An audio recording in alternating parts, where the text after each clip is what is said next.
RSSന്റെയും സംഘപരിവാറിന്റെയും അജണ്ടകൾ നടപ്പിലാക്കാൻ ഏഷ്യാനെറ്റ് ചാനൽ ഉടമ രാജീവ് ചന്ദ്രശേഖർ BJP സംസ്ഥാന അധ്യക്ഷ പദവി ഏറ്റെടുത്തതിനു ശേഷം തുടങ്ങിക്കഴിഞ്ഞിരിക്കുകയാണ്. മുമ്പെങ്ങും കണ്ടിട്ടില്ലാത്ത വിധത്തിലുള്ള എഡിറ്റോറിയൽ പോളിസിയിലെ മാറ്റങ്ങൾ ഉൾപ്പെടെ കൊണ്ടുവരാൻ വേണ്ടി ശ്രമിക്കുമ്പോൾ കൃത്യമായി RSSനെ വിമർശിക്കുന്ന സിന്ധു സൂര്യകുമാർ അടക്കമുള്ള നിഷ്പക്ഷ മാധ്യമ പ്രവർത്തകരെ പടിയടച്ച് പിണ്ടം വെച്ച് പകരമായി സുജയ പാർവതി എന്ന സംഘപരിവാർ കുഴലൂത്തുകാരിയെ അവരെ കൃത്യമായി അതിൻ്റെ തലപ്പത്തേക്ക് കൊണ്ടുവരാൻ വേണ്ടിയുള്ള നീക്കം തുടങ്ങിക്കഴിഞ്ഞിരിക്കുന്നു. വിനു വി ജോൺ അടക്കമുള്ള മുതിർന്ന മാധ്യമ പ്രവർത്തകർ എല്ലാം ശക്തമായി പ്രതിഷേധിക്കുന്നു എന്നാണ് റിപ്പോർട്ടുകൾ വരുന്നത്. റിപ്പോർട്ട് പ്രകാരം സുജയ പാർവതി റിപ്പോർട്ടർ വിടും എന്ന് തന്നെയാണ് വ്യക്തമാകുന്നത്. കുറച്ച് ദിവസങ്ങളിലായി വലിയ രീതിയിലുള്ള അസ്വസ്ഥത RSSനും സംഘപരിവാറിനും ഉണ്ട്.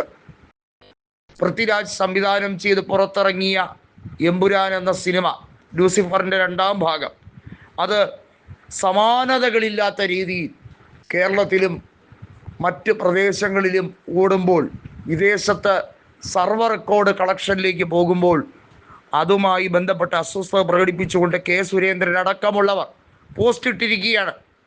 എമ്പുരാൻ എന്നത് എമ്പാമ്പുരാനായി എന്നൊക്കെ പറഞ്ഞ് പരസ്യമായി കളിയാക്കുകയാണ്. ഇതിനകത്ത് എടുത്തു പറയേണ്ടത്, ഓർഗനൈസർ എന്നും RSS എന്നും പറഞ്ഞ് എന്നെ പേടിപ്പിക്കാൻ വരല്ലേ എന്നാണ് മല്ലികാ സുകുമാരൻ പറഞ്ഞിരിക്കുന്നത്.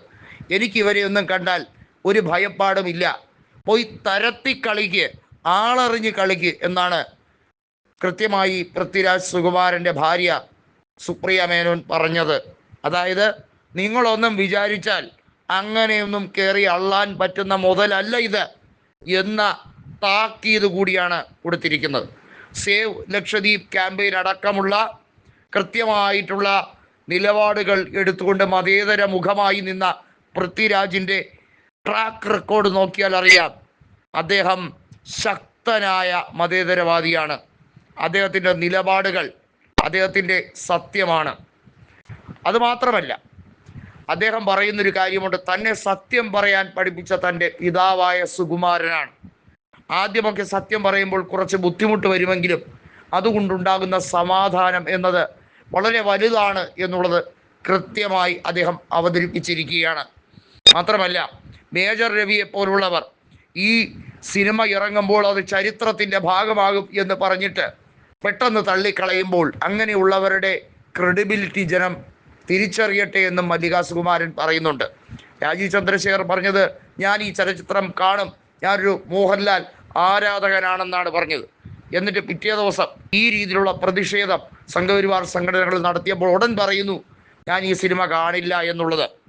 ഇങ്ങനെയുള്ള നിലപാടുകൾ എടുക്കുന്ന രാജീവ് ചന്ദ്രശേഖരൻ ഇപ്പോൾ സ്വന്തം ചാനൽ, അല്ലെങ്കിലും പണ്ട് മുതലേ അദ്ദേഹം മറ്റുള്ളവരുടെ സ്ഥാപനങ്ങളിൽ നിക്ഷേപം നടത്താൻ അഗ്രഗണ്യനാണ് എന്നാണ് പറയപ്പെടുന്നത്. സ്വന്തം അമ്മായിയച്ഛൻ്റെ BPL കമ്പനി തട്ടിപ്പറിച്ചെടുത്തു എന്നൊക്കെയാണ് അദ്ദേഹത്തിൻ്റെ പേരിൽ വരുന്ന കഥകൾ. അതായത്, അദ്ദേഹത്തിൻ്റേതായിട്ടുള്ള ഒരു ബിസിനസ് സാമ്രാജ്യം കെട്ടിപ്പടുക്കാൻ രാഷ്ട്രീയത്തെ മുതൽക്കൂട്ടാക്കി എന്നാണ് രാജീവിനെ കുറിച്ച് കൃത്യമായി നിരൂപണം നടക്കുന്നത്.